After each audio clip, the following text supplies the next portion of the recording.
Fala, fiel, beleza? Cuca reclama sobre derrota do Corinthians contra o Goiás. Para ver mais, deixe o like e se inscreva no canal.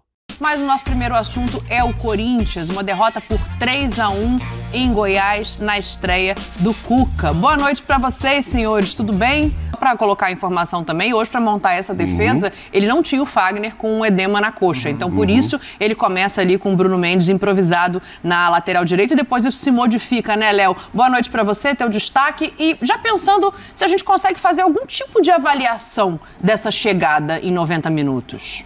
Boa noite, Dani, boa noite, companheiros.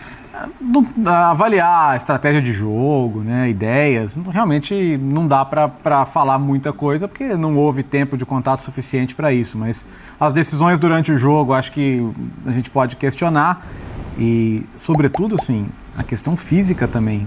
Vamos pensar que o Goiás, quinta-feira à noite, jogou no Peru pela Copa Sul-Americana, que sexta-feira de madrugada o Goiás estava voltando. Então, esse time estava em campo no Peru há menos de 72 horas. Não deu ainda 72 horas do jogo do Goiás. E sem trocar jogadores, sem revolucionar o time, o Goiás não apenas esteve melhor organizado no campo, como esteve mais inteiro para ganhar disputas, para ganhar duelos, para ganhar divididas, para pressionar e roubar a bola e deixar o Corinthians em maus lençóis. Isso faço aqui como um elogio à condição física do Goiás, mas que me chama muita atenção que o Corinthians tenha sido superado, inclusive nessa área em que ele deveria ter uma vantagem competitiva, e não teve. Não consigo pensar em nenhuma grande chance do Corinthians. Que nem o gol era uma grande chance. O gol foi inventado pelo Roger Guedes. Sim. O gol foi inventado pelo Roger Guedes, uma jogada de talento absurdo. 99% dos atacantes não tentariam finalizar aquela bola, muito menos da maneira que ele finalizou. Então, eu posso quase chamar o Corinthians hoje de Roger Guedes Futebol Clube, porque a única esperança que o torcedor tem é quando a bola está no pé dele. Eu tinha uma outra expectativa do meio-campo, sabia? Quando você olha a escalação ali, né, com o Du, com o Fausto Vera, com o Juliano, eu esperava um pouco mais de posse e de qualidade de troca de passe, porque são três jogadores capazes de fazer isso, de entregar isso a esse time. É um meio-campo montado para a bola passar por lá, né? Em relação ao que o Léo falou, eu posso apontar uma gota d'água no copo, não é nem o tal do meio copo vazio, é uma gotinha d'água no copo em relação ao que é avaliado o Cuca. Sim. O Corinthians hoje faz um gol que sai de uma jogada em escanteio. Depois de muito tempo, esse time só tinha uma jogada em escanteio, cruzar para a cabeçada do Gil. Ou eventualmente do Balbuena quando o Balbuena aparece. E hoje o gol sai de uma construção em uma jogada que parece ensaiada, também pode ser que tenha sido, foi muito pouco tempo, mas é a única coisa diferente que eu vi em relação ao trabalho anterior e aos trabalhos anteriores também, porque justiça seja feita, só tinha essa jogadinha do escanteio com o Gil, com outros técnicos.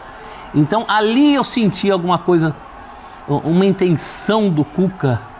Me parece também. O Roger Guedes cita isso, professor, desculpe interromper ele. No intervalo, o repórter pergunta, já teve o dedo do Cuca ali nesse gol? Ele fala, pois é, ele pediu que a gente trabalhasse um pouco mais, ou seja, eu acho que ele pediu, para de só cruzar lá. É isso, ele insinua, o Roger insinua que o Cuca tinha pedido alguma coisa nessa bola parada. Gota d'água. Outra coisa que me parece que ele pediu, o time não cumpriu, porque também não parecia muito à vontade com isso, é ser mais direto. Porque o Cuca é um técnico de jogadas mais diretas, mais verticais. Com o tempo, talvez ele possa tirar algo desse time nesse sentido. Mas o time vem de um longo marasmo, né? Não é só do jogo de hoje. A má vontade com que esse time jogou o jogo de ida com o Remo e a falta de intensidade na Libertadores também são dois exemplos muito recentes e 3 competições diferentes. Então, é como lembrou o André, hoje foi mais do mesmo. E o Júnior Moraes acho que vai agradecê-lo muito. Depois de 10 jogos, ele pôs 1 minuto para o cara jogar também. E o ponto é assim... Venhamos, professor. É desespero meu, né? Você tocou no jogo do Remo. Assim, eu não consigo ver em 3 dias uma grande margem de treinamento para que o time corrija seus problemas. Nenhuma. Então, quando a gente fala em anímico, o anímico é 90% do que o Corinthians pode fazer na quarta-feira. Além, claro, da qualidade dos jogadores em relação ao Remo e tudo, mas a qualidade em relação aos jogadores do Goiás também ela era consideravelmente maior e a gente viu o que viu no segundo tempo. Exato. O Corinthians foi absolutamente amassado. No ano passado, terrível partida contra o Atlético Goianiense fora de casa na Copa do Brasil, naquela noite em que o Vitor Pereira, assim, descascou o time do Corinthians do ponto de vista do comportamento de campo. Eu não lembro exatamente qual foi a expressão que ele usou. Barriga cheia. Isso é. Jogo. Para não falar que estava com soberba e tal, parecia que estava saciado. Isso. Né? E aí, na volta, o Corinthians fez o placar que devia, numa noite boa do Yuri Alberto, numa noite excelente de quem? Daquele que não adianta nem a gente ficar falando aqui, porque não está disponível, não estará em campo, não vai jogar, que é o Renato Augusto. Estou citando o nome dele só para completar o meu raciocínio. Se não for na vontade, talvez uma organização diferente, na presença do torcedor para criar um ambiente muito favorável ao Corinthians e que as coisas andem bem desde cedo, é muito complicada a missão, mas muito, muito mesmo. Coloca pra gente, por favor, a sequência de jogos do Corinthians, porque eu acho que, além desse próximo jogo, obviamente, né, a gente se refere a ele porque já está chegando, a sequência, ela é muito ingrata, pensando também em tempo de treinamento. E o professor está falando, se ele não é um motivador, o que ele tem de arma nesse momento para melhorar o futebol do Corinthians? Porque tempo para treinar ele não vai ter.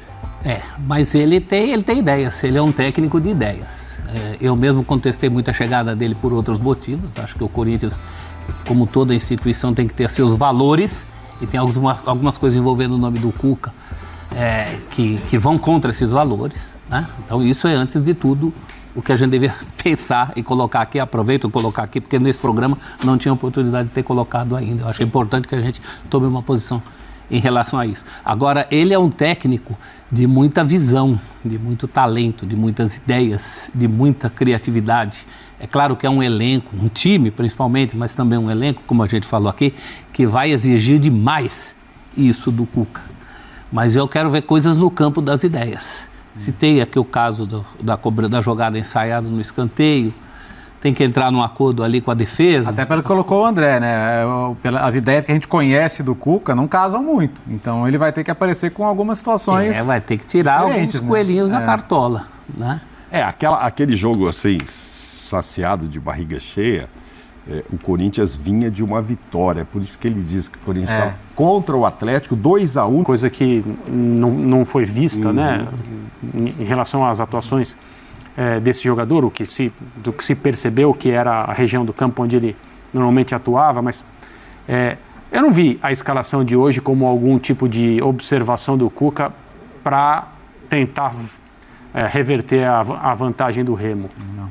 Eu percebi um treinador tentando de alguma forma fazer o time jogar bem, conseguir uma atuação convincente, sólida fora de casa.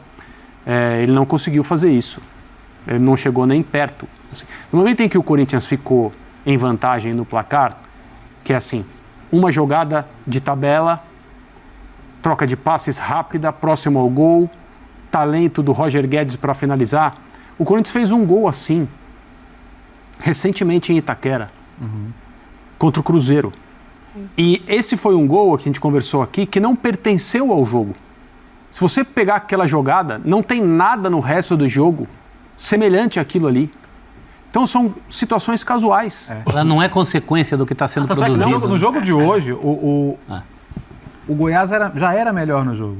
Não é que o gol foi fruto de o Corinthians começou bem, sufocando, não. Aliás, se o Goiás teve algum momento em que ele não foi o melhor, foi quando ele sentiu ter tomado o gol quando era melhor.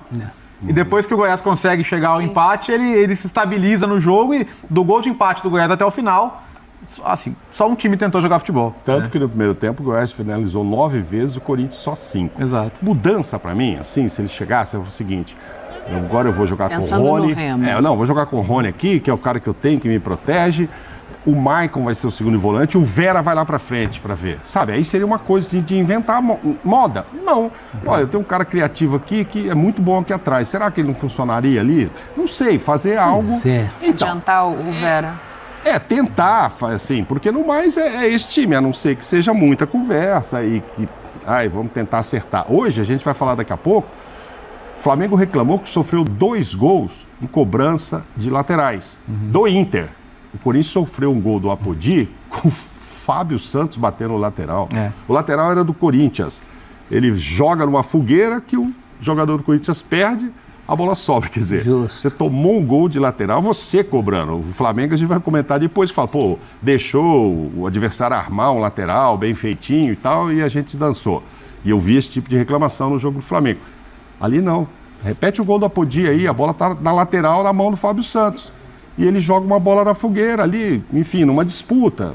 É que se você Será toma... que é distração ali no final? É cansaço, exaustão mental já, que você fala, pô... E aí, fiel, o que acharam? Nos diga nos comentários. Um abraço e vai Corinthians!